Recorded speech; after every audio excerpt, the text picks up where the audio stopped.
हम मनुष्य लालच में इतने गिर जाते हैं जिसकी कोई हद नहीं।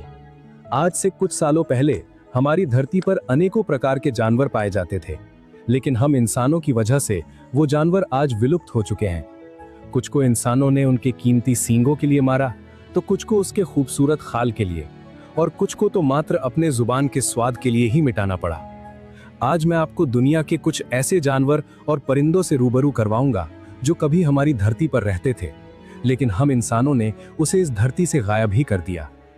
यदि आपने बचपन में किसी परिंदे को देखा था लेकिन वर्तमान में वो दिखाई नहीं देता है, तो उसका नाम कमेंट करके जरूर बताइएगा। भारतीय गिद्ध।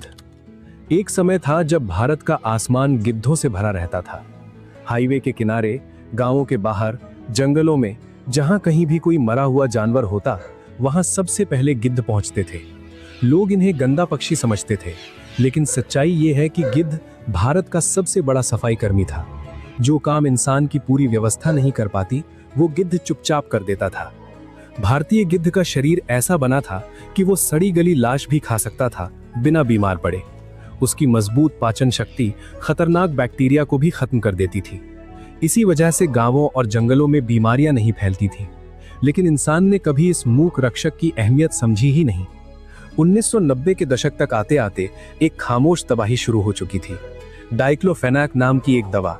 ये दवा मवेशियों को दर्द से राहत देने के लिए दी जाने लगी, लेकिन जब वही मवेशी मरते और गिद्ध उनकी लाश खाते, तो ये दवा गिद्धों के शरीर में जाकर उनके किडनी फेल कर देती।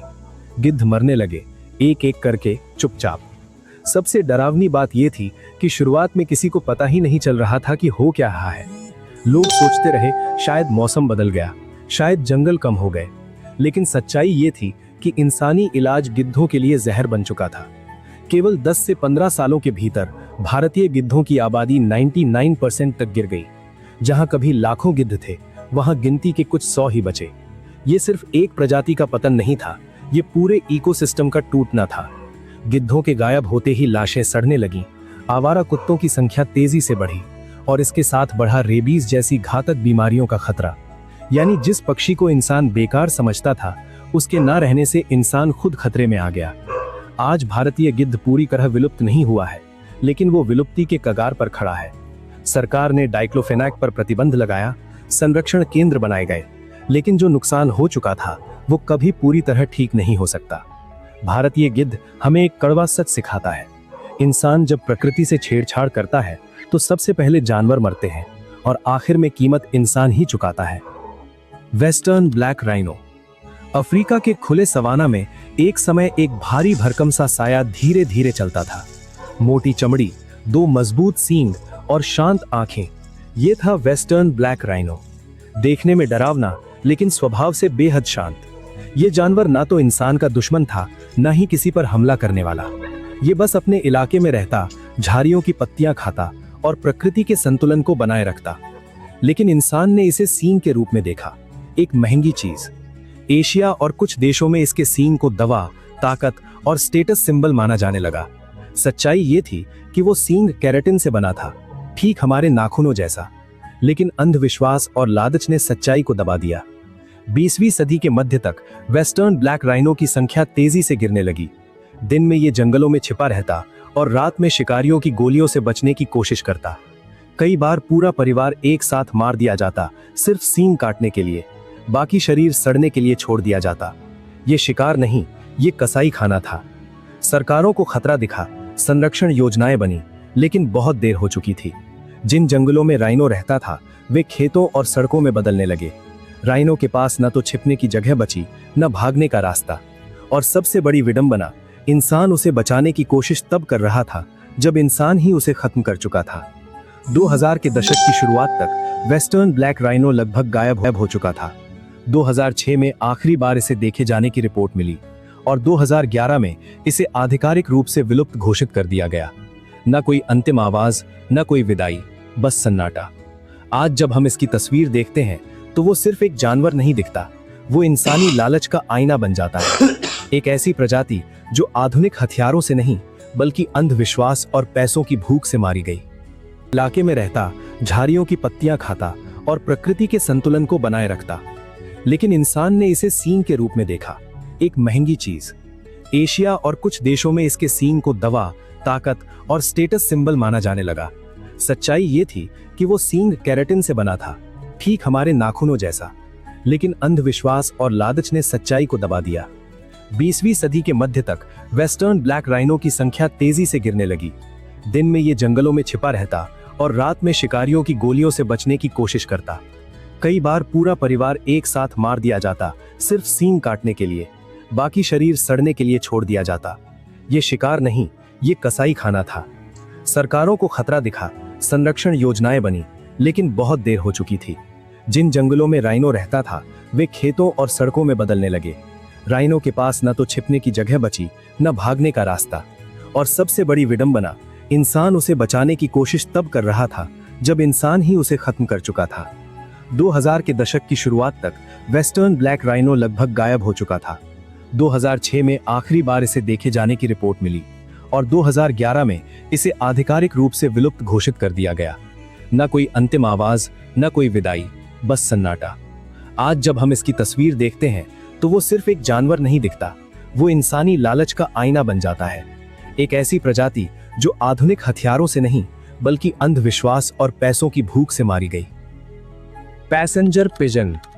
एक समय था जब उत्तर अमेरिका का आसमान सचमुच अंधेरा हो जाता था। सूरज की रोशनी ढक जाती थी, हवा में पंखों की गड़गड़ाहट गूंजती थी और घंटों तक ऊपर देखने पर भी झुंड खत्म नहीं होता था। ये कोई तूफान नहीं था, ये था पैसेंजर पिजन, दुनिया का सबसे ज्यादा पाया जाने वाला पक्षी। कभी इनकी संख्या 5 अरब से भी ज्यादा थी। आज ये सुनना किसी कल्पना जैसा लगता है। ये पक्षी इंसानों से नहीं डरते थे, शांत, सामाजिक और भरोसे से भरे। ये जंगलों में विशाल झुंडों में रहते, पेड़ों पर एक साथ घोंसले बनाते और हर साल हजारों किलोमीटर की यात्रा करते। प्रकृति ने इन्हें संख्या में ताकत दी थी ताकि कोई शिकारी इन्हें खत्म न कर सके। लेकिन प्रकृति ने इंसान को पहचानने में गलती कर दी। 19वीं सदी में अमेरिका में बंदूकें आसान हो गईं, रेलगाड़ियां चलने लगीं और शहरों में सस्ता मांस चाहिए था। पैसेंजर पिजन इंसान के लिए चलती फिरती फैक्ट्री बन गया। पूरा का पूरा झुंड एक जगह बैठता और शिकारी बिना निशाना लगाए गोलियां चला देते। हजारों पक्षी एक साथ गिरते, कई बार तो जाल बिछाकर, लाठियों से मारकर या पेड़ों को काटकर इन्हें मारा जाता था। सबसे डरावनी बात यह थी कि कोई रुक नहीं रहा था। लोग कहते थे इतने हैं, कभी खत्म नहीं होंगे। लेकिन हर साल जंगल कम होते गए, घोंसले उजड़ते गए और संख्या खामोशी से गिरती चली गई। कुछ दशकों में जो आसमान कभी काला हो जाता था वो खाली होने लगा। लोगों को तब होश आया जब बहुत देर हो चुकी थी। सरकार ने शिकार पर रोक लगाई, लेकिन तब तक झुंड टूट चुके थे और पैसेंजर पिजन अकेले रहना जानता ही नहीं था। 1914 में एक चिड़ियाघर में आखिरी पैसेंजर पिजन ने दम तोड़ा। उसका नाम था मार्था। न कोई झुंड, न कोई साथी, बस 4 दीवारें और इंसानों की खामोशी। जिस पक्षी ने कभी पूरे आसमान को ढक दिया था वो अकेले मर गया। आज पैसेंजर पिजन हमें एक दर्दनाक सबक देता है। संख्या कभी सुरक्षा नहीं होती अगर सामने इंसान खड़ा हो। स्टेलर सी काऊ। एक समय था जब बेरिंग सागर की ठंडी लहरों के बीच एक विशाल, शांत और बेहद मासूम जीव तैरता था। इसका शरीर नाव जितना बड़ा, त्वचा मोटी और आंखों में डर नहीं। ये था स्टेलर सी काऊ। ये जानवर न तो तेज तैर सकता था, न ही गहराई में गोता लगा सकता था। समुद्र की सतह के पास रहकर ये सिर्फ समुद्री घास खाता और अपना पूरा जीवन शांति से गुजार देता था। इसे देखकर ऐसा लगता था मानो प्रकृति ने इसे हिंसा से दूर रहने के लिए ही बनाया हो। 1741 में जब यूरोपीय खोजकर्ता पहली बार इस इलाके में पहुंचे तो उन्होंने इस अजीब लेकिन विशाल जीव को देखा। इंसान के लिए ये किसी खजाने से कम नहीं था। स्टेलर सी काऊ का मांस स्वादिष्ट माना गया, इसकी चर्बी से तेल निकाला गया और मोटी चमड़ी से नावों के हिस्से बनाए गए। ये जानवर इंसान से भागता नहीं था, न ही हमला करता था। यही इसकी सबसे बड़ी कमजोरी बन गई। जहाज महीनों तक समुद्र में रहते थे और मानो प्रकृति ने इसे हिंसा से दूर रहने के लिए ही बनाया हो। 1741 में जब यूरोपीय खोजकर्ता पहली बार इस इलाके में पहुंचे तो उन्होंने इस अजीब लेकिन विशाल जीव को देखा। इंसान के लिए ये किसी खजाने से कम नहीं था। स्टेलर सी काऊ का मांस स्वादिष्ट माना गया, इसकी चर्बी से तेल निकाला गया और मोटी चमड़ी से नावों के हिस्से बनाए गए। ये जानवर इंसान से भागता नहीं था, न ही हमला करता था। यही इसकी सबसे बड़ी कमजोरी बन गई। जहाज महीनों तक समुद्र में रहते थे और स्टेलर सी काऊ उनके लिए चलता फिरता राशन बन गया। नावें इनके पास जाती, इंसान इन्हें मारता और बाकी झुंड वहीं खड़ा देखता रहता। उन्हें समझ ही नहीं आता था कि खतरा क्या है। एक एक करके पूरा परिवार खत्म कर दिया जाता। ये शिकार नहीं था, ये भरोसे का कत्ल था। सबसे हैरान करने वाली बात यह है कि स्टेलर सी काऊ को खोजे जाने और विलुप्त होने के बीच सिर्फ 27 साल का अंतर था। 18वीं सदी के अंत तक ये विशाल जीव पूरी तरह धरती से गायब हो चुका था। न कोई चेतावनी, न कोई संरक्षण योजना, क्योंकि उस समय इंसान को लगता था कि प्रकृति कभी खत्म नहीं हो सकती। जब स्टेलर सी काऊ विलुप्त हुआ, तब किसी को एहसास भी नहीं हुआ कि क्या खो गया। ये जानवर समुद्री घास को संतुलित रखता था, तटीय इकोसिस्टम को स्वस्थ बनाए रखता था। इसके बिना समुद्री पर्यावरण धीरे धीरे बदलने लगा, लेकिन इंसान ने उस बदलाव को भी नजरअंदाज कर दिया। आज स्टेलर सी काऊ की कहानी हमें एक खामोश लेकिन गहरी सीख देती है। ये बताती है कि किसी जानवर का शांत होना, उसका हमला न करना, उसकी मासूमियत उसे सुरक्षित नहीं बनाती। इंसान के सामने वही जीव सबसे पहले खत्म होता है जो लड़ नहीं सकता। स्टेलर सी काऊ प्रकृति की कमजोरी नहीं था, वो इंसान की बेरहमी का शिकार था। और शायद यही वजह है कि उसकी कहानी आज भी समुद्र की लहरों में दबी हुई एक चेतावनी की तरह गूंजती है। अगर हमने सबक नहीं लिया तो अगला नाम किसी और का होगा। बाईजी, यांगसी नदी की डॉल्फिन। चीन की यांगसी नदी कभी सिर्फ पानी की धारा नहीं थी, वो जिंदगी से भरी हुई एक जीवित दुनिया थी।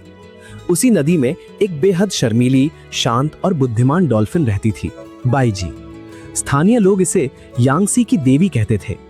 ये डॉल्फिन इंसानों से डरती नहीं थी, बल्कि नावों के आसपास तैरती, मानो सदियों से इंसान और बाईजी एक ही नदी के हिस्से रहे हों। बाईजी की आंखें बहुत कमजोर थीं। वो अपनी दुनिया को देखने के लिए आवाजों पर भरोसा करती थी। नदी की गहराइयों में वो इकोलोकेशन के जरिए रास्ता ढूंढती, शिकार पकड़ती और अपने बच्चों की देखभाल करती थी। ये डॉल्फिन साफ, शांत और बहती हुई नदी के लिए बनी थी, लेकिन इंसान ने यांगसी को बिल्कुल उल्टा बना दिया। जैसे जैसे चीन में औद्योगिक विकास बढ़ा, नदी में बड़े बड़े जहाज चलने लगे, फैक्ट्रियों का जहर पानी में घुलने लगा, मछली पकड़ने के लिए खतरनाक जाल बिछाए गए। नदी अब बहती नहीं थी, गूंजती थी, मशीनों के शोर से। बाईजी जो आवाजों से रास्ता पहचानती थी, उसी शोर में अंधी होती चली गई। अक्सर ऐसा होता कि बाईजी जहाजों से टकरा जाती या मछली पकड़ने के जाल में फंसकर दम तोड़ देती। उसका बच्चा उसे पुकारता रहता, लेकिन नदी का शोर उस आवाज को निगल जाता। इंसान ये सब देख रहा था, लेकिन विकास की रफ्तार के आगे ये डॉल्फिन बहुत छोटी लगती थी। 20वीं सदी के अंत तक बाईजी लगभग गायब हो चुकी थी। वैज्ञानिकों ने बचाने की कोशिश की, सर्वे किए, पूरी नदी में खोज अभियान चलाए, लेकिन 2006 में एक कड़वा सच सामने आया। एक भी बाईजी नहीं मिली। इसे फंक्शनली एक्सटिंक्ट घोषित कर दिया गया, यानी शायद कहीं एक दो हो भी तो प्रजाति को बचाया नहीं जा सकता। बाईजी दुनिया की पहली डॉल्फिन थी जो पूरी तरह इंसानों की वजह से विलुप्त हुई। न शिकार से, न प्राकृतिक आपदा से, बल्कि जहाजों, प्रदूषण और शोर से। ये विलुप्ति अचानक नहीं हुई, ये धीरे धीरे सालों तक चली एक खामोश हत्या थी। आज यांगसी नदी बहती है, लेकिन उसमें बाईजी की छलांग नहीं दिखती। पानी है, लहरें हैं, लेकिन आत्मा गायब है। Pink headed duck. एक समय था जब भारत के पूर्वी हिस्सों, बिहार, बंगाल और असम की झीलों और दलदलों में सुबह की रोशनी के साथ एक अजीब सी गुलाबी चमक दिखाई देती थी। ये कोई फूल नहीं था, बल्कि एक बेहद खूबसूरत और रहस्यमयी पक्षी था, पिंक हेडेड डक। इसका शरीर सफेद, पंख गहरे रंग के और सिर हल्का गुलाबी, मानो किसी ने आसमान की शर्म को इसके माथे पर सजा दिया हो। इसे देखकर लोग रुक जाते थे, क्योंकि ऐसा रंग प्रकृति में बहुत कम देखने को मिलता है। ये बतख स्वभाव से बेहद शांत और शर्मीली थी। खुले पानी में नहीं, बल्कि घने दलदलों और ऊंची घास के बीच रहना पसंद करती थी। इंसानों से दूर, भीड़ से दूर, एक खामोश जिंदगी। शायद यही वजह थी कि ये लंबे समय तक बची रही। लेकिन इंसान जहां पहुंचता है, वहां देर सबेर सब कुछ बदल जाता है। 19वीं और 20वीं सदी की शुरुआत में ये पक्षी शिकारियों की नजरों में आया। इसके अनोखे रंग ने इसे ट्रॉफी बर्ड बना दिया। अंग्रेज शिकारी इसे मारकर गर्व महसूस करते थे। दूसरी तरफ दलदलों को खेती की जमीन में बदला जाने लगा। झीलें सुखा दी गईं, घास काट दी गई और पिंक हेडेड डक का घर चुपचाप मिटता चला गया। सबसे दुखद बात यह थी कि यह पक्षी बहुत कम दिखाई देता था। लोगों को लगता था अभी तो दिखा था, कहीं और होगा, लेकिन ये कहीं और कभी मिला ही नहीं। 1930 के बाद इसके दिखने की पक्की पुष्टि नहीं हुई। कभी किसी ने कहा आज देखा, कभी किसी ने दावा किया सुबह उड़ते देखा था, लेकिन कैमरे में वैज्ञानिक रिकॉर्ड में यह पक्षी गायब ही रहा। आज पिंक हेडेड डक को पॉसिबली एक्सटिंक्ट माना जाता है, यानी उम्मीद जिंदा है लेकिन सबूत नहीं। कई बार खोज अभियान चले, जंगलों में दलदल खंगाले गए, पर हर बार सिर्फ सन्नाटा हाथ लगा। ये शायद दुनिया का इकलौता पक्षी है जो पूरी तरह विलुप्त घोषित भी नहीं हुआ और जिंदा साबित भी नहीं हो पाया। इस पक्षी की कहानी इसलिए और डरावनी है क्योंकि ये अचानक नहीं मरा। ये धीरे धीरे चुपचाप गायब हुआ, बिना किसी शोर के, बिना किसी विरोध के। और जब इंसान को एहसास हुआ कि कुछ खो गया है, तब तक देखने के लिए कुछ बचा ही नहीं था।